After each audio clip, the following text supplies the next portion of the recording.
প্ৰাথমিক শিক্ষক সন্মিলনী পঞ্চদশ বাৰ্ষিক অধিৱেশন আৰু আজি অধিৱেশনৰ ইতিমধ্যে প্ৰথমৰ কাৰ্যসূচী আৰম্ভ হৈছে আৰু ইতিমধ্যে মুকলি সভা আৰম্ভ হৈছে আৰু ইয়াৰ পিছতে প্ৰতিনিধি সভা আৰু বিষয় বাছনি সভা হ'ব আৰু বিষয় বাছনি সভাত আমি আগত দিনত কেনেধৰণৰ কাৰ্যসূচী গ্ৰহণ কৰিম নিশ্চয় বিস্তৃতভাৱে ইয়াতে আলোচনা কৰা হ'ব। আপোনালোকে জ্ঞাত যে ইতিমধ্যে অসম ৰাজ্যিক প্ৰাথমিক শিক্ষক সন্মিলনীয়ে মুখ্য 5টামান দাবীৰ ওপৰত ইতিমধ্যে আমি কিছু আন্দোলন কাৰ্যসূচী ঘোষণা কৰিছিলোঁ, আন্দোলন কৰি আহিছিলোঁ আৰু ইতিমধ্যে আমাৰ কিছু দফা চৰকাৰে যদিও তেওঁলোকে পালন কৰিম বুলি আমাক ঘোষণা কৰিছে, আজিলৈকে কোনো ধৰণৰ তাৰ ব্যৱস্থা গ্ৰহণ কৰা নাই। বিশেষকৈ প্ৰধান শিক্ষকৰ পদৰ ক্ষেত্ৰত যোৱা জুলাই মাহতে তেওঁলোকে কেবিনেটে সিদ্ধান্ত গ্ৰহণ কৰা বুলি ইতিমধ্যে প্ৰচাৰ মাধ্যমৰ যোগে জানিব পাৰিছো আৰু কেবিনেটত এই সিদ্ধান্ত গ্ৰহণ কৰিছে যে অসমৰ প্ৰাথমিক বিদ্যালয়সমূহত প্ৰধান শিক্ষকৰ পদ প্ৰদান কৰা হ'ব।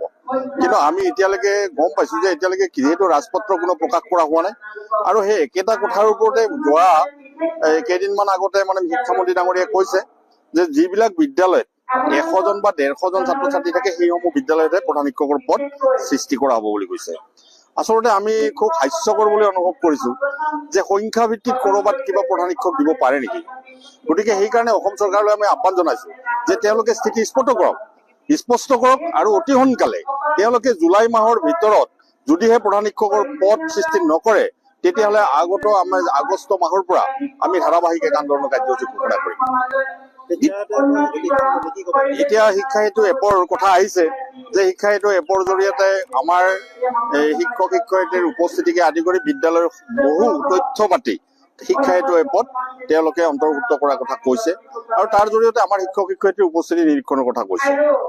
কিন্তু আচৰিত কথা যে শিক্ষা সেতু এপৰ নামত এপটোক আমি কোনো বিৰোধিতা কৰা নাই। শিক্ষা সেতু এপক অসম ৰাজ্যিক প্ৰাথমিক শিক্ষক সন্মিলনীয়ে আমি স্বাগতম জনাইছো।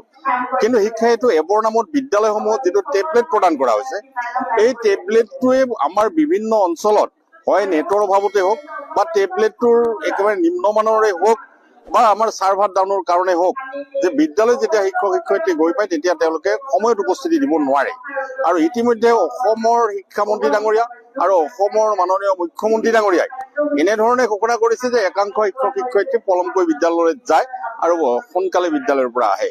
আমি তেখেতলৈ আহ্বান জনাইছো তেওঁ এনেকুৱা ধৰণৰ তেওঁলোকে আমাক স্পষ্ট হেৰি দিয়ক, ইনকাৰীত যাওক, গৈ পেলাই আমাক তাৰ নিদৰ্শন দিয়ক যে এইজন শিক্ষক পলমকৈ আহিছে, এইজন শিক্ষক সোনকালে গুচি গৈছে, তেওঁৰ ওপৰত একশ্যন লওক। আমি অসম ৰাজ্যিক প্ৰাথমিক শিক্ষক সন্মিলনী কেতিয়াও তেওঁলোকক কোৱা নাই যে তেনেধৰণৰ শিক্ষক শিক্ষয়িত্ৰীক তেওঁলোকক আমি বচাবৰ কাৰণে আমি কেতিয়াও আগবাঢ়ি নাযাওঁ। কিন্তু মুখ্যমন্ত্ৰী ডাঙৰীয়াই যেনেধৰণৰ ভাষ্য ৰাখিছে তেওঁলোকে সতৰ্ক হওক যে আমাক তেওঁলোকে কৈছে যে ইতিমধ্যে তেওঁলোকে শিক্ষা সেতু এপৰ আলম লৈ তেওঁলোকে এনেধৰণৰ বক্তব্য প্ৰদান কৰিছে মুখ্যমন্ত্ৰী ডাঙৰীয়াই কেইদিনমান আগতে যে আমাৰ একাংশ শিক্ষক শিক্ষয়িত্ৰীয়ে তেখেতসকলক তেখেতৰ দলক যোৱা লোকসভা নিৰ্বাচনত ভোট প্ৰদান কৰা নাই। কি হাস্যকৰ কথা। তেওঁ এজন অসমৰ মালিক, যিটো গোপনীয়, য'ত এটা ভোট প্ৰদান কৰাৰ ক্ষেত্ৰত যিসকল ব্যক্তি তাত ভোট প্ৰদানৰ ক্ষেত্ৰত ডিউটিত থাকে তেওঁলোকৰ কিবা কাৰণত যদি সেই ভোটৰ ক্ষেত্ৰত কোনোবাই কিবা তথ্য গম পায় তেতিয়াহ'লে সেইজন ব্যক্তিৰ ওপৰত কিন্তু একশ্যন লোৱা হয়। কিন্তু অসমৰ মাননীয় মুখ্যমন্ত্ৰী ডাঙৰীয়াই কেনেকৈ জানিব পাৰিলে যে 30% শিক্ষক শিক্ষয়িত্ৰীয়ে ভোট প্ৰদান কৰা নাই?